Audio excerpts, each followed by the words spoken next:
किसानों का बन के पसीना सींचता है धरती का सीना। मेहनत का तेरी हक दिलवाने, नई तकनीक नई खोज बताने।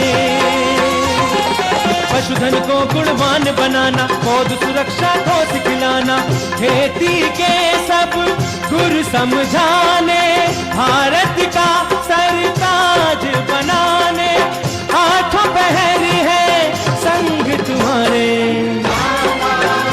अन्नदाता, अन्नदाता।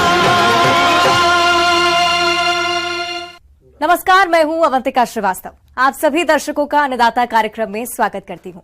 किसान का जीवन बहुत मुश्किल होता है।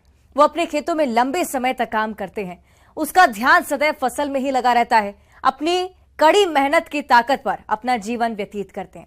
और ऐसे ही किसानों की प्रगति के लिए हम खेती बाड़ी से जुड़ी हुई बहुत सी नई और लाभकारी जानकारियां हर रोज सुबह लेकर आते हैं। तो चलिए कार्यक्रम शुरू करते हैं। पहले देखते हैं क्या है आज के अन्नदाता में। झींगा मछली पालन अच्छी आमदनी कमाने का जरिया।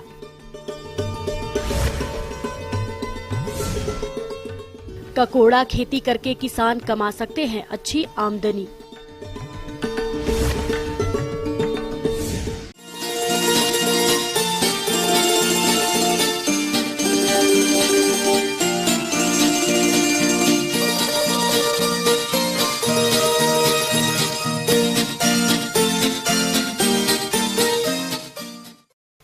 भारत में मछली पालन काफी तेजी से प्रचलित हो रहा है। ऐसे में झींगा मछली पालन के व्यवसाय के प्रति किसानों का रुझान काफी तेजी से बढ़ रहा है।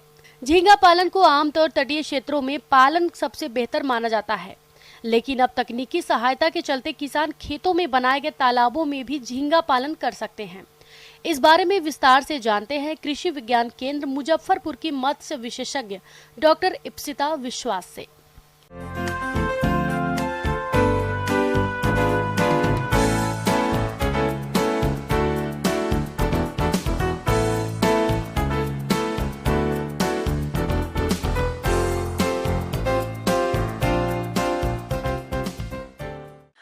पूरा विश्व भर में आप लोगों को जैसे पता ही होगा कि पूरे विश्व भर में महाझींगा पालन एक प्रमुख व्यवसाय के रूप से एक बहुत ही लोकप्रिय है। वो इसी कारण क्योंकि झींगा बहुत ही सुस्वादु एवं पौष्टिक एक आहार के रूप में भी देखा गया है।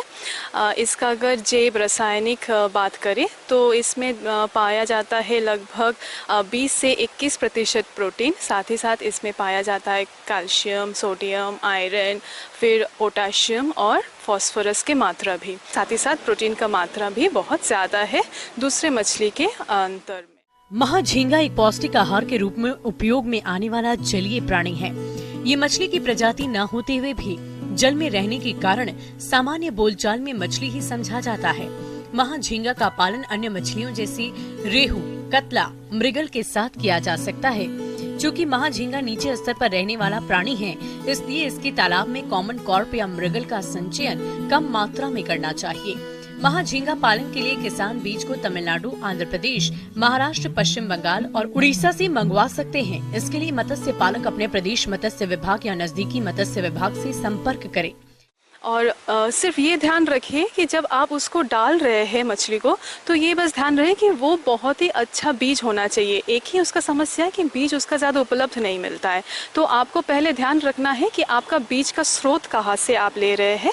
तो अगर आप उस हिसाब से डालते हैं और उतना ध्यान रखिए कि कितना उसका जो स्टॉकिंग है वो 50 से 100 प्रति मीटर स्क्वायर ही होना चाहिए। अब मीठा पानी में भी आप झींगा पालन बहुत अच्छे से उसको पालन कर सकते हैं। जब आप झींगा पालन करना चाहेंगे मीठा पानी में, तो मिनिमम आपको 1 एकड़ के ज़मीन चाहिए या फिर 1 एकड़ के तालाब रकबा वाला ज़मीन चाहिए, जिसमें आप महाझींगा आप उसको एक उसका जो प्रजाति साइंटिफिक जो नाम है वो है माइक्रोबैक्टीरियम रोज़नबर्गी और लोकली उसको स्कैम्पी भी बोलते हैं। मटियाही या दोमट मिट्टी वाले एकड़ या इससे छोटे तालाब महाझींगा पालन के लिए अच्छे होते हैं। महाझींगा के बीज संचयन करने के पूर्व तालाब की सफाई करवा लें ताकि उसमें किसी प्रकार की खाऊ मछली या हानिकारक कीड़े इत्यादि न रहें। इसके बाद सामान्य तौर पर जिस प्रकार मछली पालन के लिए तालाब की तैयारी की जाती है, ठीक उसी प्रकार से तालाब की तैयारी कर लें। साथ ही झींगा मछली को छिपने के लिए बांस, झाड़, पुराने टायर इत्यादि तालाब में डालें। जब तालाब के पानी का रंग हल्का हरा अथवा भूरा हो जाए तब बीज का संचयन करें। केवल महाझींगा पालन तकनीक में 20,000 झींगा के बीज प्रति एकड़ के दर से संचयन किया जा सकता है, जबकि अन्य मछलियों के साथ इसका 50% यानी कि 10,000 झींगा बीज का संचयन प्रति एकड़ किया जा सकता है। और जब तालाब में डाल रहे तो 15 दिन पहले ही तालाब को आपको प्रबंधन करना पड़ेगा, जिसके लिए आपको चूना लगभग 40 से 80 किलो, गोबर आपको डालना है लगभग 2 से 4 टन, आपको यूरिया भी डालना होगा 40 से 60 किलोग्राम और साथ ही साथ सिंगल सुपर फॉस्फेट 80 से 120 किलो प्रति एकड़। अगर आप ये सब डाल लेते हैं तो पोस्ट लार्वा का बात करते ही हम पहले बोलते हैं कि जो आपका जो झींगा का जो जीव चक्र है वो है जो अंडा के बाद उसका 11 लार्वल स्टेजेस होता है, जो कि 22 से 25 दिन तक ही उसका ख़त्म हो जाता है। 25 दिन के बाद वो पोस्ट लार्वल स्टेज में आता है, जो झींगा का जो एक छोटा रूप उसका धारण कर लेते हैं। उसी पोस्ट लार्वल स्टेज में ही आपको क्या करना होगा, आपको उसको तालाब में डालना होगा स्टॉकिंग के रूप में। उसको डालने के बाद आपको क्या करना है, आपको उसको खाना, जो अगर आप पोस्ट लार्वा वाला स्टॉक करते हैं तो आपको खाना देना पड़ेगा सूजी, मैदा और उसके साथ अंडा का घोल मिला के उसको एक गोलाकार बना के उसको आप छिड़क दीजिए। सिर्फ एक ही ध्यान रखिए, आपको हर दिन उसको परिपूरक आहार देना ज़रूरी है, क्योंकि बिना सप्लीमेंट्री फीड का इसका विकास अच्छा नहीं हो पाता है। झींगा सर्वभक्षी के साथ साथ परभक्षी स्वभाव का होता है, इसलिए तालाब में आहार की कमी न होने दे, अन्यथा भूखा रहने की दशा में झींगे आपस में एक दूसरे को खाना शुरू कर देते हैं। सामान्यतः झींगा बीज के वजन का 10% तक आहार प्रतिदिन झींगों के तीव्र गति से वृद्धि के लिए शाकाहार और मांसाहार दोनों तरह का भोजन दे। इसके लिए झींगों को भोजन के रूप में 80% शाकाहारी और 20% मांसाहारी भोजन देना लाभकारी होता है। इसके आहार में 4% सरसों की खली, 4% राइस ब्राउन और 2% फिश मील दे। साथ ही मांसाहार में प्रमुख रूप से मछलियों को चूरा, घोंघा, छोटे झींगे एवं बूचड़ खाने का अवशेषों को दिया जा सकता है। तो इस हिसाब से आपको सप्लीमेंट्री फीडिंग के ऊपर भी बहुत अच्छे से ध्यान रखना पड़ेगा और आपको सुबह और शाम 2 टाइम ज़रूर उसको खाना देना चाहिए। इसके साथ आपको ये भी ध्यान रखना चाहिए, जब आप झींगा पालन करते हैं तो टेम्परेचर एक बहुत ही इसमें खासियत है। टेम्परेचर इसमें 24 से मिनिमम 24 से 35 डिग्री सेल्सियस तक ही होना है। जब इसके कम आ जाता है तो बेटर है कि आप उसको बेच दीजिए। 24 से अगर टेम्परेचर ज़्यादा कम होता है तो उसका जो मृत्यु का दर है वो भी ज़्यादा हो जाता है।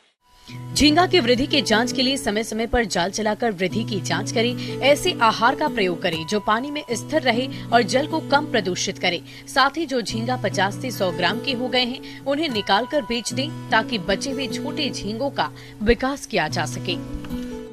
तभी आप उसको अच्छे से 6 से 7 महीना तक उसको आप पालन कर सकते हैं। तो इस समय क्या होता है, जो ये जो 6-7 महीना का जो पालन का जो समय है, उससे झींगा मछली लगभग 50 से 100 ग्राम तक हो जाता है, जिसका मार्केट वैल्यू भी बहुत अच्छा प्राप्त हो सकता है। यानी अगर आप कॉमन मछली अगर डालेंगे जो कि मीठा पानी में होता है, यानी रोहू, कतला, नैनी, उसका आपको 150 से 200 या 250 प्रति किलो ही आपको दर मिलेगा। पर वही अगर आप झींगा मछली पालन करते हैं और महाझींगा अगर आप बेचते हैं, उसका 50 से 100 ग्राम तक भी आ जाता है, तो उसका रेट हो जाता है 300 से 350 प्रति किलो, जो कि बहुत ही बेहतर होंगे आप लोगों के लिए। किसान भाइयों, अभी तक आपने खेती से जुड़े हुए कुछ उपयोगी जानकारियां देखी। अब लेते हैं एक छोटा सा ब्रेक, जल्दी लौटेंगे और कार्यक्रम में आगे भी हैं खेती बाड़ी से जुड़ी महत्वपूर्ण जानकारियां, तो बने रहिए हमारे साथ।